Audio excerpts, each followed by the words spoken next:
In this video, I want to take a look at the way that Google helps filter all of the files in your Google Drive for you. When you first start working in Google Drive, it may seem unnecessary. You have a few folders and a few files, and it's easy to find them just by searching through your drive, the alphabetical list that you have. But over time, you will accumulate a lot of information inside your Google Drive, things that you've created, things that other people have created and shared with you. It can get a bit difficult to find everything. We've already talked about the search feature in Google, which is an awesome way to try to locate files, but there are built-in filters, and I want to take a look at those now. The first one is at the top of your drive, this quick access row, these 6 or 7 documents across the top. People often mistake that and think that these are their most recent documents, and they are not.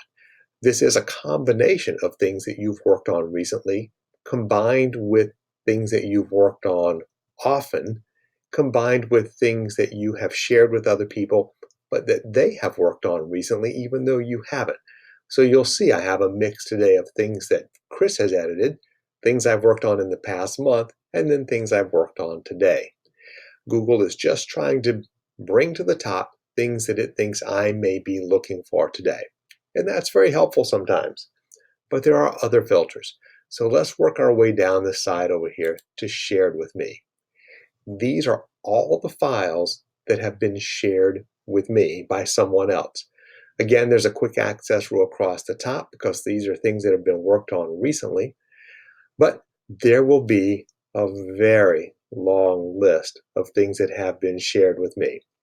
This is not a list that you ever want to try to clean up or manage or tuck all of these files into folders because there will just be hundreds and hundreds of items here.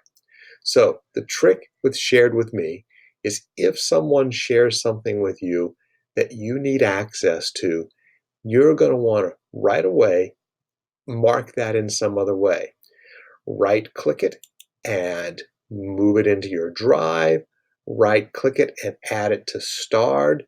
Do something so that you don't have to return to your shared with me list to try to find things.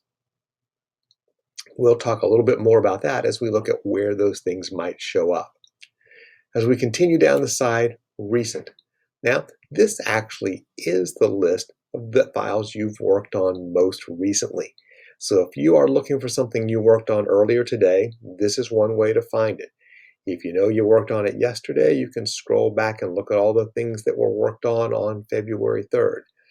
This is also going to be a really long list, so it can take Google a little bit of time to load it and a little bit of time to process it. And so you may be scrolling through, as I have done here, and get to a point where it doesn't scroll anymore. That's because Google's trying to load the rest of the list down below. And eventually you can see it pops into place and you can keep scrolling. Again, this is a really long list, but sometimes it's the best way to find something that you've recently worked on.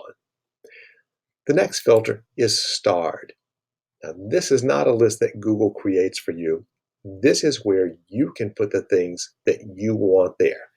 And for me, these are the few files and folders that I work on almost constantly. I need access to them all the time.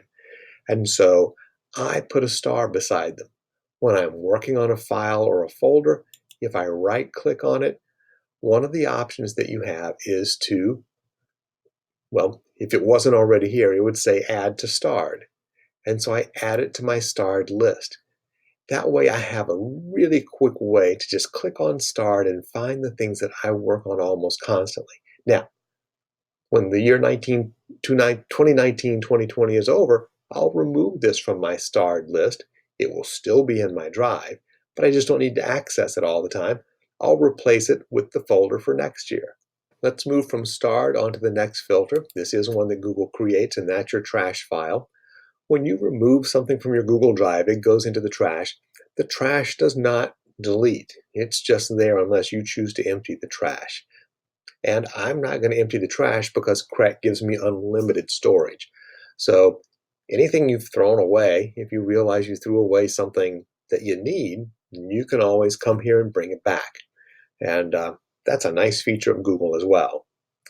Now, the last filter is a brand new feature of Google that they've just added in the last few months, and that is this very top line here, priority. Priority is a combination of a filter provided by Google and filters provided by you. Across the top, when it fully loads, you're going to see some files, and it's going to seem like this is the same as the quick access row at the top of My Drive and Shared with Me, but it's not. It is taking into account additional features. It is looking at things that I've created today. It's looking at my shared files that other people have worked on today. It's looking at things that I work on frequently, but it is taking into account even more. It is looking at things that I can work on at different times of the day. If there's a file that I access often in the morning, it may show up in this list. In the afternoon, Google will take it away from the list, but it'll bring it back tomorrow morning. If it's something that I work on every day at noon, it's going to show up in the middle of the day and then go away. So Google is constantly processing with their artificial intelligence what it thinks might be your priority files at this given moment, and it puts them in this little list up here of, I don't know, maybe a dozen files or so. That part of the page is created by Google. Then below that are workspaces. These are created by you. And you can create a workspace for any group of files that you feel like you need to keep together. So I have some files because I'm helping the office staff with some attendance issues. I have staff list, master class list, staff photo directory, the phone extensions, my tech list, etc. You can see what I'm doing. I also have some hidden workspaces. These were files that I used for fall training. I don't need those now, so I can hide that list. I can create more lists. And so what is this workspace? This is a shortcut for finding files that all relate to a theme. So they might not be in the same folder in my drive. Sometimes I will have items in different folders that suddenly I want to bring together because they relate during the time that I'm working on a project. And then after that project is over, I don't need them anymore. Now, when I put them on this list, I'm not moving them. This is just a shortcut to where they currently exist in my drive or even in shared drives. I'm not taking them out of those places and moving them here. I'm just creating a shortcut.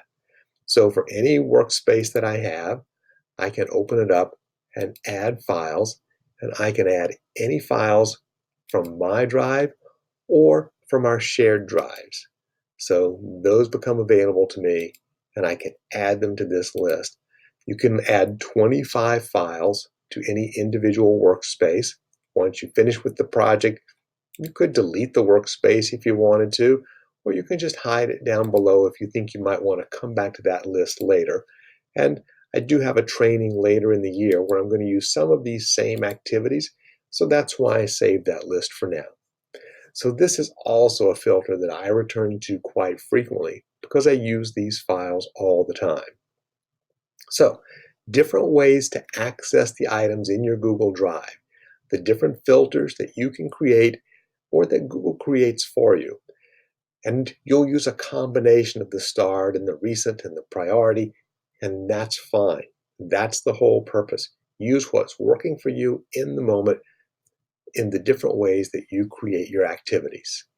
So that's it for filters in Google Drive.